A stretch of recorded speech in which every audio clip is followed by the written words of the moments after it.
Merci beaucoup. Bonjour à toutes et à tous. Merci pour cette invitation. Voilà, donc je m'appelle Anne-Claudine Olaire et effectivement, je suis aussi maîtresse de conférence au LIRTES et à Créteil. Donc, on est quand même nombreux à être de cette université aujourd'hui. Je vais vous présenter mon travail autour du coaching scolaire en tant que marché de la réalisation de soi.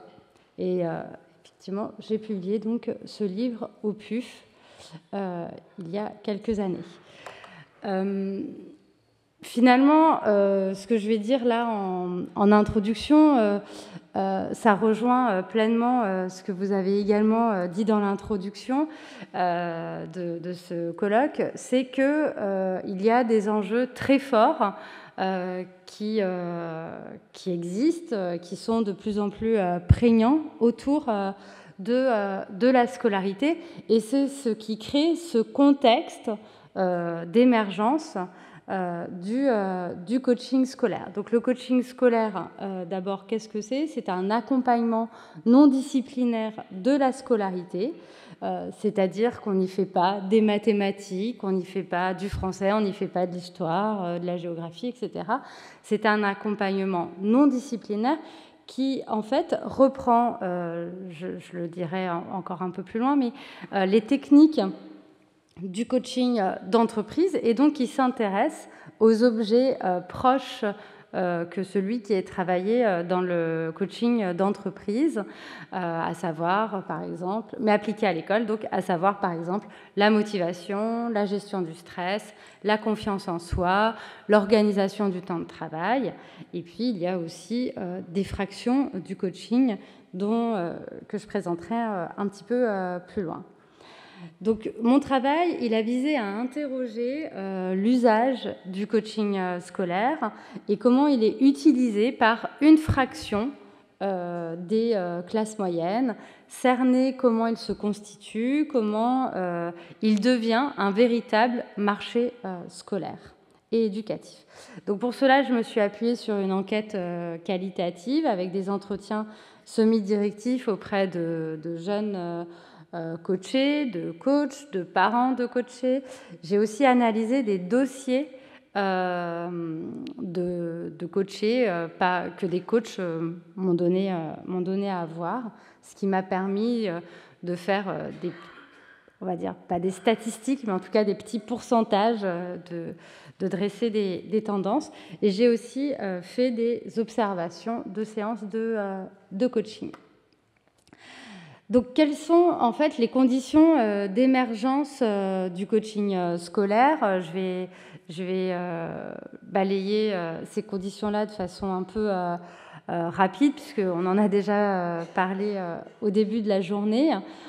On est sur un marché du travail qui connaît un certain nombre d'évolutions libérales, où on porte la plus grande responsabilité de sa réussite scolaire, sociale, sur l'individu, une peur croissante et renforcée du chômage, et aussi, comme cela a bien été dit, la peur de ne pas pouvoir se maintenir socialement, donc le poids des diplômes est renforcé voilà, l'importance de ce fait-là aussi, de faire les bons choix d'orientation. On est dans un contexte scolaire où si le poids des diplômes est renforcé et que l'enjeu est de se maintenir socialement, c'est aussi un enjeu pour les parents que leur enfant se maintiennent. Et donc, on constate que l'école, l'éducation, les résultats scolaires, l'orientation, parce que c'est ce qui permet ensuite d'intégrer, c'est ce qui est pensé comme le processus permettant d'intégrer le marché du travail, eh bien, favorise les angoisses parentales et même alimente les tensions parentales. C'est aussi un contexte d'émergence, le contexte d'émergence du coaching scolaire est aussi lié à un contexte particulier au sein même du système éducatif. Les deux points présentés précédemment étaient plutôt sur un contexte plus de la société, plus global, plus général, mais c'est aussi un contexte de transformation du système éducatif. Parce que moi, j'ai commencé à travailler sur le coaching scolaire dans les années, début des années 2010, voilà, puisque j'ai fait ma thèse entre 2007 et 2011, donc c'était vraiment l'émergence. Et donc, ces années 2010, c'est aussi le moment des réformes au niveau du lycée, de la réforme admission post-bac, appelée aujourd'hui Parcoursup, de la réforme du lycée. Et en fait, ces réformes-là sont des réformes qui renforcent l'anticipation des choix au moment de l'orientation. C'est vrai que voilà, Parcoursup est un système de plateforme qui pose un certain nombre de questions, mais on ne peut pas penser Parcoursup et les effets, notamment vis-à-vis de l'émergence du coaching scolaire, sans le rattacher à la réforme du lycée, puisque c'est la réforme du lycée qui a détricoté les filières littéraires, scientifiques, économiques et sociales, mais qui demande aux élèves de faire des spécialités dès la fin de la seconde, mais ces spécialités sont en fait rattachées à Parcoursup. Et dans Parcoursup, les établissements, les formations d'enseignement supérieur peuvent conditionner leur algorithme avec ces spécialités. Pour le dire autrement, il y a des filières d'enseignement supérieur qui vont dire qu'elles vont favoriser l'entrée dans leur filière aux futurs étudiants qui ont pris au moment du baccalauréat, en première ou en terminale, des spécialités qui, selon elles, correspondent bien à leur formation, qui sont pensées comme étant des prérequis à leur formation ou qui sont aussi des moyens de sélection, en fait, par des notes, etc., dans leur formation. Donc ça aussi, ça participe et ça contribue à alimenter cette angoisse parentale autour des enjeux de la bonne formation qui va permettre la bonne insertion sur le marché du travail. Et cette bonne formation, entre guillemets, c'est aussi lié à l'orientation. C'est aussi un contexte où il y a un soutien non négligeable de l'État sur le secteur du soutien scolaire, puisque en 2008, le CERC nous disait que le secteur du soutien scolaire, c'était environ 2,5 fois le budget du soutien scolaire public et le quart de celui des ZEP, puisqu'il s'élevait à 240 millions d'euros annuels. Le secteur du soutien scolaire, globalement, enfin pour tout le monde généralement, ça se résume avec le recours à des cours particuliers, puisque vous le savez sans doute, quand on recourt à des cours particuliers, on peut bénéficier de déductions de crédit d'impôt, puisque ça peut rentrer, ça rentre dans le champ du soutien scolaire, et donc ça peut rentrer dans le champ de l'aide à la personne. Voilà. Et donc c'est à ce titre-là qu'il y a des dégrèvements d'impôts ou du crédit d'impôt. Et en fait, au cours de mon travail, effectivement, au début de ma thèse, voilà, les coachs scolaires ne pouvaient pas bénéficier de ces avantages fiscaux, mais ils ont aussi trouvé des formes d'astuces, notamment pour certains en intervenant au domicile des jeunes et en se déclarant comme relevant du soutien scolaire et pas spécifiquement du coaching, mais du soutien scolaire en général, et donc vont répondre aux exigences étatiques permettant de pouvoir bénéficier ensuite, enfin de faire bénéficier aux familles ces avantages fiscaux. On pourra revenir après un petit peu là-dessus, notamment sur ce que ça peut produire. Donc si les coachs ont ce type de stratégie, c'est bien aussi parce que ils perçoivent le coaching scolaire comme un marché à prendre, mais aussi un marché en développement. C'est une niche dans laquelle, pour eux, il est important de se positionner, où ils peuvent se positionner en tout cas, parce qu'en fait, comme le montrent les travaux de Scarlett Salman, le coaching, en général, le coaching d'entreprise, en fait, et le marché des coachs d'entreprise est quand même un peu saturé. Au moment des années 2010, c'était un marché qui commençait à être un peu saturé. Et à ce moment-là, on a vu apparaître tout un ensemble d'autres sortes de coaching, comme le life coaching, donc le coaching de vie, le coaching scolaire. Et puis, on voit que petit à petit, il y a une spécialisation dans le coaching, puisque aujourd'hui, alors que ce n'était pas le cas quand j'ai fait ma thèse, aujourd'hui, on peut parler même de coaching d'orientation. Donc c'est une nouvelle niche dans cette niche du coaching scolaire. Alors comment j'ai pu mesurer, alors ce n'est pas des mesures très précises, mais j'ai quand même pu estimer ce développement du coaching scolaire, notamment en interrogeant les coachs et donc en leur demandant sur le nombre d'années depuis que vous avez commencé à exercer, quelles sont les évolutions de votre chiffre d'affaires, du nombre de jeunes que vous suivez, donc c'est bien des estimations. C'est aussi en regardant les références au coaching dans des magazines de jeunesse, comme le magazine Phosphore, en fait, qui, au moment de ma thèse, parlait beaucoup du coaching, présentait des tests de personnalité, etc., faits par une coach scolaire. C'est aussi en regardant le nombre de certifications de coachs professionnels dans le répertoire national des certifications professionnelles. Donc, on voit qu'il y a une augmentation de certifications délivrées. En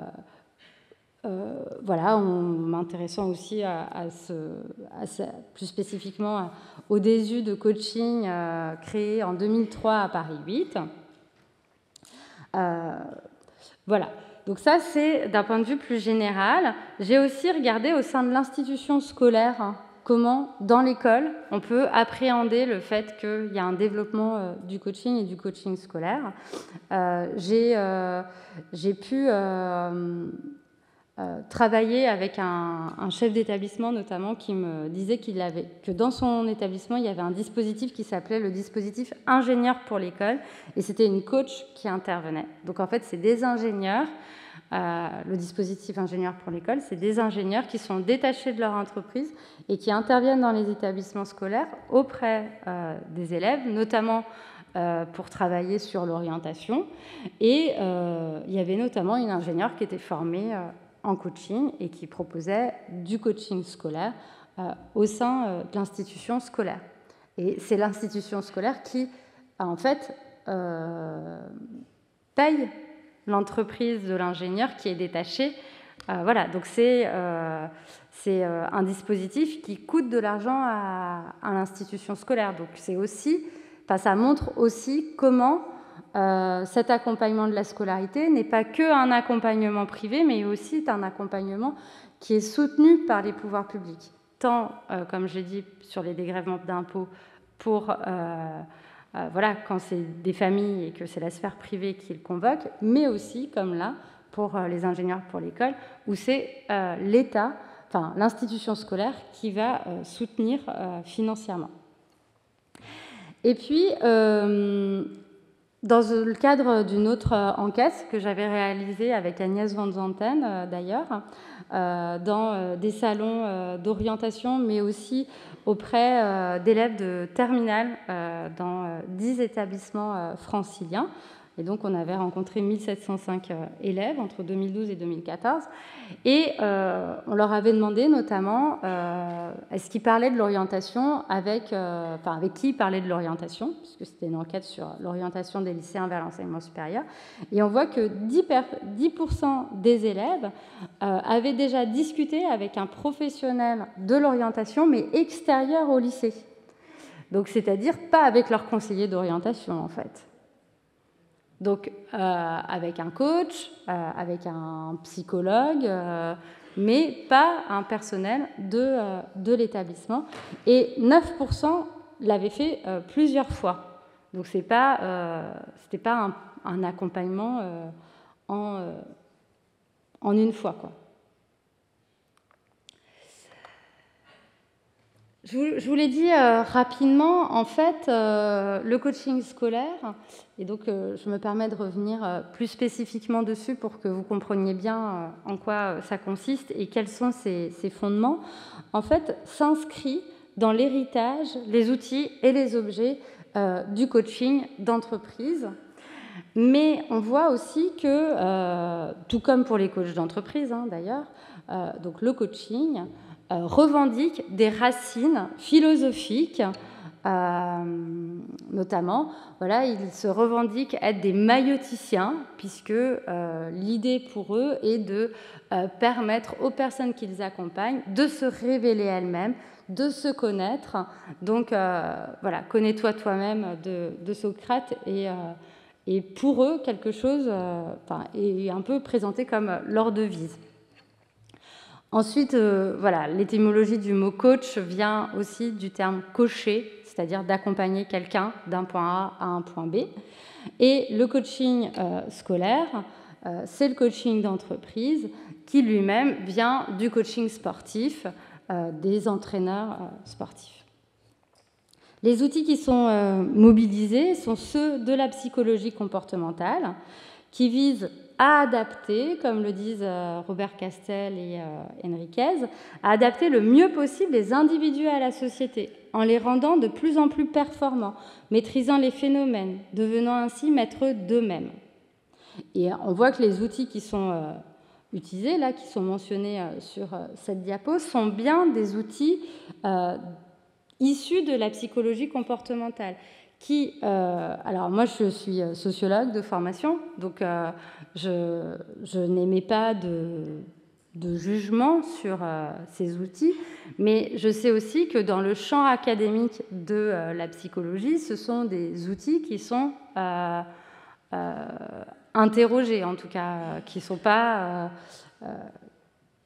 en tout cas, qui n'ont pas une place considérée scientifiquement légitime. Il s'appuie aussi sur des tests de personnalité et ce qui les amène très souvent, dans ce que j'ai pu observer, à un usage essentialisant, en fait, que ce soit dans les observations que j'ai faites auprès de coachs, mais aussi dans les salons d'orientation, quand il y a des coachs scolaires qui ont présenté ce qu'ils faisaient aux parents. Bien, en fait, par exemple, ce test de personnalité, RIASEC, qui veut dire en fait réaliste, investigateur, artiste, social, puis les deux autres lettres, j'ai un trou là, mais voilà, en fait,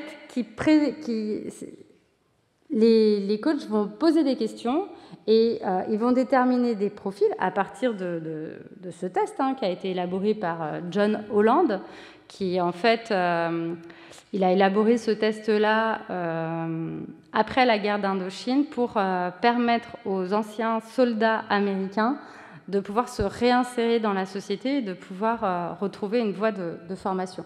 Et donc, on a des profils où on va dire après à la personne, toi tu es plus artiste, tu as une dominante artiste mais aussi sociale. Alors après, bon, ils vont nous expliquer que artiste, ça ne veut pas forcément dire ça ne veut pas forcément dire que l'élève doit s'orienter dans un domaine artistique, mais en fait, c'est des domaines créatifs, inventifs, et que donc un ingénieur a aussi un profil artiste. Mais vous voyez que ça essentialise quand même. Vous avez tel profil, et donc si vous avez tel profil de personnalité, eh bien, il est préférable, en tout cas il est plus pertinent pour vous, de vous orienter vers tel ou tel champ de domaine professionnel. Ce qui est important aussi en fait dans la pratique du coaching scolaire, et ce qui fait aussi qu'un certain nombre de parents, et on verra lesquels, se tournent vers un coach, et pourquoi leurs enfants acceptent de faire appel à un coach, c'est que le coach, même s'il utilise des outils venant de la psychologie comportementale, n'est pas psychologue, il n'a pas l'étiquette, et ça, dans tous les entretiens que j'ai faits avec les jeunes, c'était vraiment fondamental, parce que le psychologue avait une image, pour ces jeunes, une image renvoyée à une image négative, liée à la maladie, à la folie, voilà. Ce n'est pas non plus un enseignant. Ce n'est pas l'enseignant de la classe, ce n'est pas l'enseignant qui va le noter, le juger, etc. C'est quelqu'un qui en fait, pour eux, est plus neutre. Ce n'est pas non plus le psychologue de l'éducation nationale ou le conseiller d'orientation, voilà, qui d'ailleurs reçoit souvent des retours négatifs du côté, en tout cas, des jeunes que j'ai rencontrés, et on pourra aussi en parler, enfin j'en parlerai après. Et ce n'est pas non plus les parents, parce que les parents sont pris dans des enjeux, on l'a vu, de stress, de tension, et j'imagine qu'un certain nombre de vous ont pu aussi le vivre de façon plus personnelle. Quand il y a des enjeux affectifs, eh bien, travailler l'orientation avec son enfant, c'est pas forcément toujours facile, parce que voilà, ces enjeux affectifs vont faire que les enfants ne vont pas forcément entendre tout à fait la parole des parents de la même manière que si c'était quelqu'un d'autre.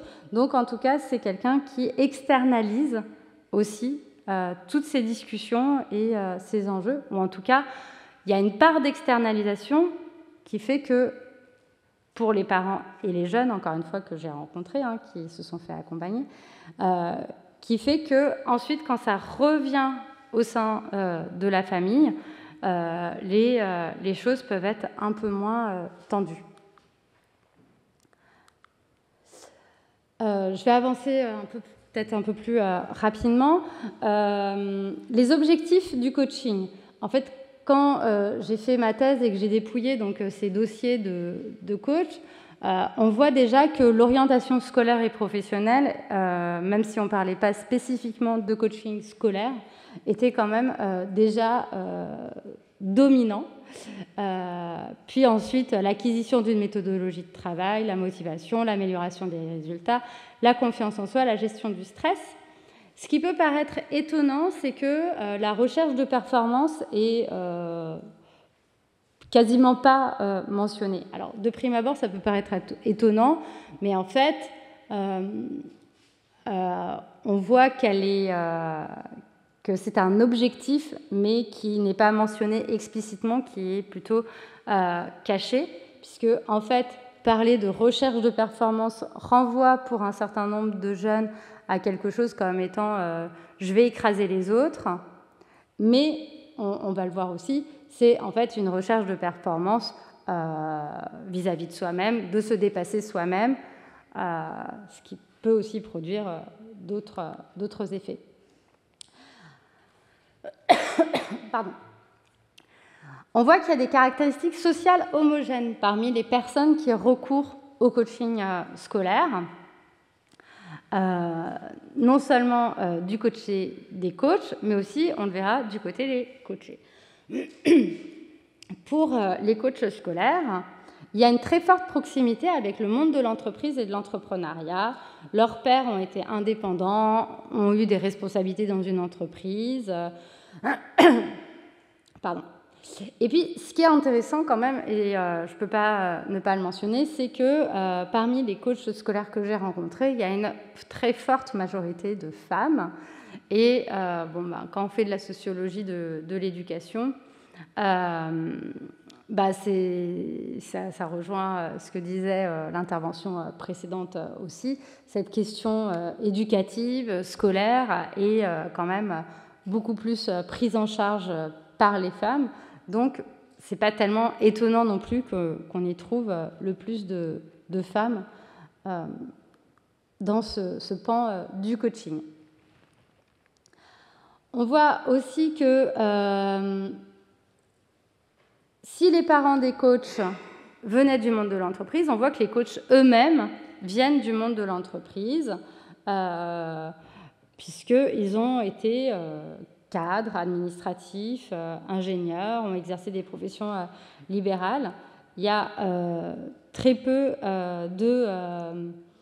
vous voyez, il y a qu'une seule personne qui avait exercé une profession dans le champ de l'information, des arts et du spectacle, donc le pan culturel des classes moyennes est peu représenté. Alors, ce qui m'a intéressé, ce que j'ai développé donc dans mon livre, ce qui est une évolution de ma thèse, puisque je ne l'avais pas écrit comme ça dans ma thèse, c'est que dans cet ouvrage, je me suis en fait intéressée à l'expertise, au fondement de l'expertise de la professionnalité des coachs, en m'appuyant sur les travaux de Robert Castel, qui présente les experts instituants. Donc, il y a plusieurs profils de coach et plusieurs registres d'expertise des coachs. Le plus important, celui qui est le plus souvent mentionné, c'est l'expertise du monde de l'entreprise. Et cette expertise du monde de l'entreprise, le fait de venir du monde de l'entreprise, est véritablement présenté également comme un fondement de leur légitimité pour accompagner les jeunes dans l'orientation. C'est que connaître l'entreprise, ça permettrait de mieux accompagner les jeunes à s'orienter dans le monde du travail. Tout se passe comme si le vrai monde du travail, c'est le monde de l'entreprise. C'est un monde, c'est un champ du monde du travail, mais ce n'est pas l'unique non plus. On voit que de ce fait-là, ces coachs qui se présentent comme des experts du monde de l'entreprise produisent des critiques en fait, envers l'école. Voilà, donc l'école ne serait pas suffisamment compétente pour accompagner à l'orientation parce que les acteurs de l'orientation au sein de l'institution scolaire, en fait, sont des fonctionnaires qui ne connaissent pas le monde de l'entreprise, pour le dire rapidement. On voit aussi que ces coachs permettent aux jeunes de produire des projets d'orientation conformes aux aspirations parentales en termes de statut social. C'est-à-dire que quand j'ai fait les entretiens avec les coachs, mais aussi avec les coachés, ils vont dire que oui, le coaching a permis de ne pas répondre aux aspirations parentales, que d'ailleurs ça a pu créer des tensions, etc. Mais finalement, si on regarde plus finement, quelles étaient les aspirations parentales et quels sont devenus les projets d'orientation formulés par les jeunes à l'issue du coaching, eh bien, une jeune me disait, mon père voulait que je fasse une école de commerce et finalement, je fais Sciences Po. Ou je fais Sciences Po et en fait, je vais plutôt faire une école de commerce intégrée. Oui, on n'est pas tout à fait sur le même type d'orientation en termes de contenu de formation, mais on est quand même sur des aspirations qui sont socialement proches, quoi, et socialement acceptables, parce qu'après, quand je poursuis et que je dis, et si tu avais dit que je ne sais pas, tu voulais faire un métier plutôt manuel, etc. Ah ben non, ça n'aurait pas été possible. Caissière, c'est sûr que ce n'est pas un projet d'orientation socialement acceptable. Enfin, c'était l'exemple qu'elle avait pris. Et justement, en parlant des projets d'orientation plutôt manuels, aussi, il y a des coachs qui vont dire, ben voilà, ça rompt avec les aspirations, les attentes parentales, parce que moi, j'ai des jeunes qui, à l'issue du coaching, en fait, ils étaient scolarisés dans des écoles de commerce, mais à l'issue du coaching, ils ne se plaisaient pas dans ces institutions. Et à l'issue du coaching, ben, ils sont devenus menuisiers. Ils ont fait un CAP ou un bac pro. Voilà. Mais là aussi, c'est, enfin, voilà, ce qu'on fait quand on est sociologue, ben, c'est OK, mais c'est quel bac pro ou pour faire quoi en fait avec le bac pro? Mais en fait, c'est pour devenir menuisier d'art. C'est pour intégrer la grande école de pâtisserie privée Farangi de Paris. C'est pour devenir restaurateur ou restauratrice de tableaux. Donc là aussi, on est sur des métiers manuels, mais qui sont extrêmement valorisants, qui appartiennent à un registre socialement acceptable pour les familles et qui sont aussi en fait restaurateurs, restauratrices, c'est aussi très sélectif. Hein, voilà. Il y a aussi le deuxième registre, c'est qui est moins représenté dans mon panel parce qu'en fait, voilà, comme la très grande majorité viennent du monde de l'entreprise, c'est ce registre-là de l'expertise qui écrase un petit peu les autres, mais néanmoins, il y a d'autres registres d'expertise qui existent. C'est l'expertise de professeur principal, se tourner vers le coaching, devenir coach pour s'outiller, pour orienter ses élèves. Là, j'ai pris le portrait d'un enseignant professeur d'éducation physique et sportive, mais là aussi, pas dans n'importe quel secteur. Il était enseignant dans le privé, donc ça fait aussi un peu écho avec ce que disait le collègue tout à l'heure. Pas le même rapport à la formation, pas le même rapport aux élèves. Voilà. Et où dans le privé, il y a aussi une très forte croyance dans l'entreprise de soi et en l'individu.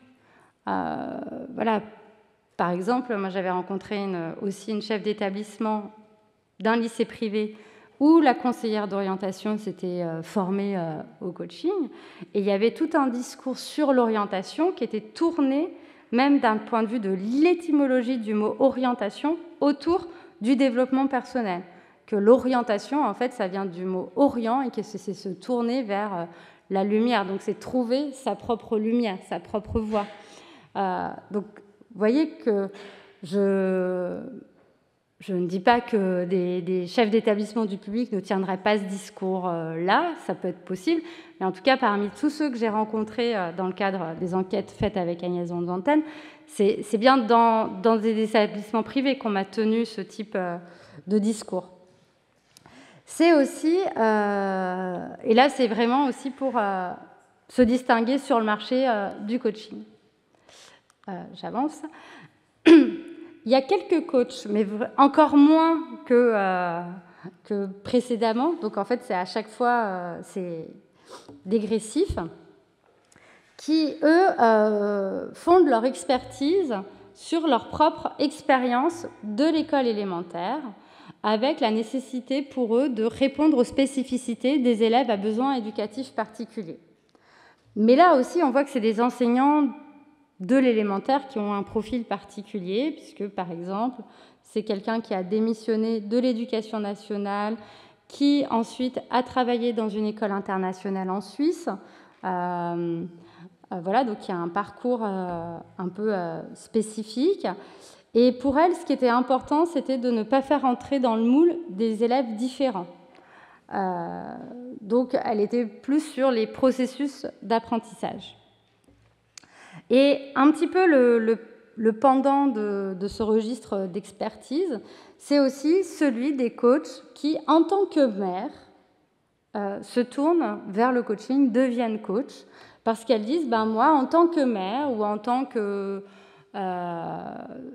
oui, en tant que maman pour mes propres enfants, mais aussi pour les enfants qui étaient dans l'entourage de mes enfants, eh bien, j'ai beaucoup discuté avec ces jeunes qui étaient en difficulté, notamment dans les manières d'apprendre ou dans leur orientation.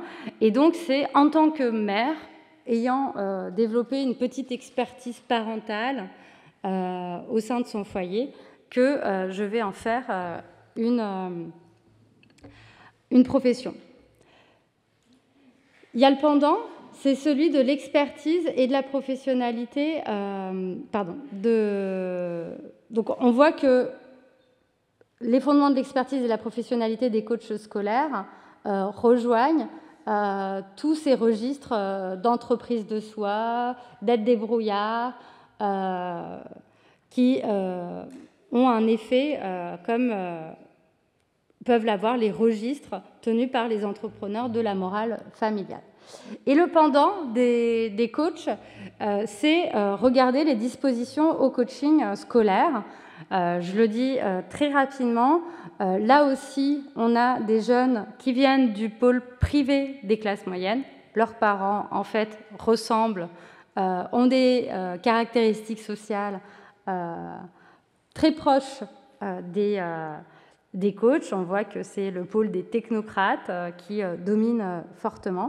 Donc ce sont des jeunes en fait qui ont un fort capital économique, mais dont les parents ont en fait ont du capital culturel, mais quand même moins important que les parents qui viennent du pôle public des catégories supérieures des classes moyennes. Donc, pour le dire autrement, ce n'est pas tellement les enfants d'enseignants qu'on retrouve chez les coachs scolaires. Ce sont en fait des élèves aussi fragiles qui, de par leurs résultats scolaires, justement mettent en péril le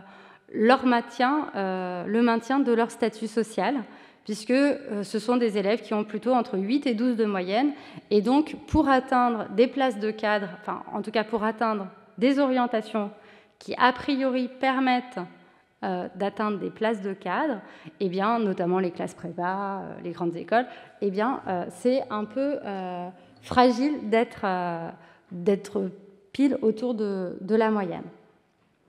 Et on voit que l'orientation plus développée est considérée comme un enjeu plus fort pour les garçons, alors que la confiance en soi est un enjeu plus fort pour les filles. Et là aussi, il y a des dispositions qui sont présentes chez les jeunes et qui font complètement écho à celles qui sont convoquées dans le coaching.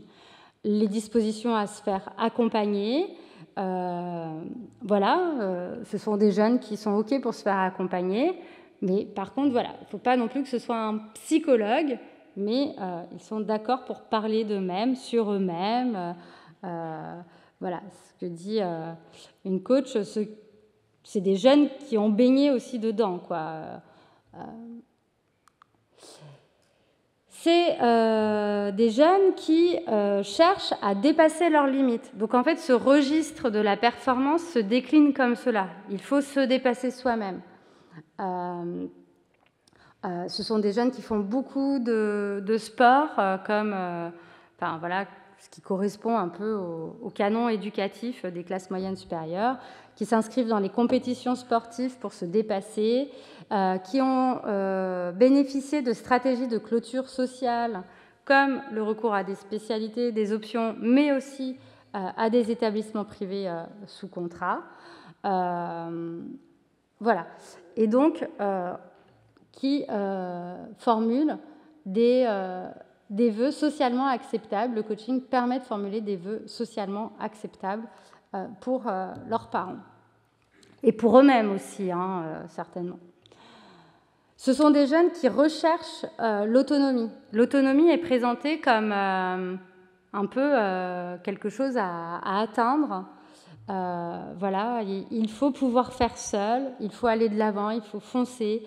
Il faut être maître de son destin, il faut se prendre en main.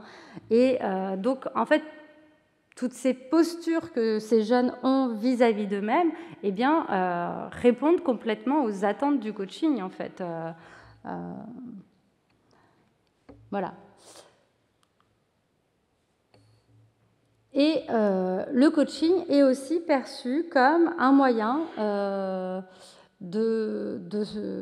est mis au service de son propre épanouissement personnel. Voilà. C'est des jeunes qui peuvent dire qu'ils avaient des doutes, qu'ils n'étaient pas épanouis, mais que, en fait, le coaching, c'est un espace qui leur a permis de pouvoir trouver de l'épanouissement personnel dans leur orientation. Et vous voyez, on revient aussi aux vœux socialement acceptables et aux vœux d'orientation, à une orientation, même quand il peut y avoir un peu un déclin social au départ par la formation, eh bien, qui est réenchanté. On le voit dans ce qu'elle dit. Elle dit, moi, en fait, je fais du chant lyrique et le coaching, ça m'a permis d'articuler mes aspirations, ma formation, mes expériences professionnelles. Et donc, elle développe des chorales en entreprise. Et ça, c'est quelque chose qui est très fort dans le coaching, c'est d'articuler des formations, des diplômes avec les loisirs, les passions surtout, pas les loisirs, les passions. Voilà, donc le coaching devient une révélation de soi. Donc pour conclure, on voit que le coaching scolaire est un marché éducatif qui est soutenu par les pouvoirs publics, alors que souvent on me pose la question de l'efficacité de l'accompagnement versus la production ou le renforcement des inégalités. Pour moi, la question de l'efficacité de l'accompagnement, en fait, on ne compare pas, si on compare l'accompagnement d'un coach et l'accompagnement d'un psychologue de l'éducation nationale, on ne compare pas deux choses qui sont comparables, ne serait-ce que par le cadre dans lequel ces accompagnements s'exercent. Un coach accompagne à peu près en moyenne une centaine de jeunes par an, un conseiller d'orientation, un psychologue de l'éducation nationale, un bassin d'intervention de 1500 jeunes. Donc, vous voyez qu'on est à des échelles totalement différentes. Et donc, quelque part, quand vous avez un jeune qui va discuter avec un adulte qui n'est pas ses parents, pas son prof, etc., qui est entière, pendant à peu près 8-10 heures, parce que c'est la durée du coaching, où il parle de lui, où il est écouté, où il se sent du coup considéré en dehors de tout enjeu affectif ou scolaire, de façon individuelle, quelque part, je dirais que ça ne peut que produire quelque chose, au-delà même du cadre des outils qui sont utilisés. Et donc, ça revient complètement à ce que vous disiez en introduction, c'est voilà, c'est des choix politiques, des choix de société. Est-ce qu'on est sur des accompagnements qu'on veut individuels ou efficaces pour l'individu, ou est-ce qu'on est sur des accompagnements qui vont permettre à amener une classe dans sa globalité et essayer de réduire les inégalités sociales. Je vous remercie.